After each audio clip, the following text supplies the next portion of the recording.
GMR గారు ఉత్తరాంధ్ర ముద్దు బిడ్డ.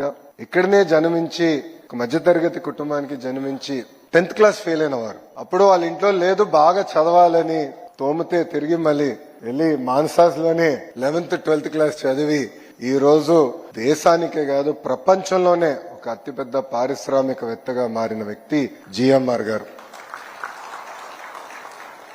జిఎంఆర్ గారు ఆనాడు హైదరాబాద్ ఎయిర్పోర్ట్ కట్టాలని ఆయన అనుకున్నారు. అంటే ఉమ్మడి ఆంధ్ర రాష్ట్రానికి నేను సేవ చేయాలనుకున్న వ్యక్తి. కానీ ఆనాడు గౌరవ ముఖ్యమంత్రి చంద్రబాబు నాయుడు గారు కొంచెం సందేహం ఉండేది. మీరు ఎయిర్పోర్ట్ కట్టగలుగుతారా, మీకు అనుభవం ఉందా, ఇంత పెద్ద project, strategically most important project for Hyderabad మీ చేతుల్లో పెట్టాలనుకున్నా కొంచెం ఇబ్బందికరమైన పరిస్థితి. నాకు అది నేను ఇంకా కన్విన్స్ అవ్వలేదు, వెళ్ళి పని చేసి నన్ను కన్విన్స్ చేయండి అని నన్ను అడిగారు. ఇది ఎప్పుడు టెండర్ గెలిచిన తర్వాత, బిడ్ గెలిచిన తర్వాత.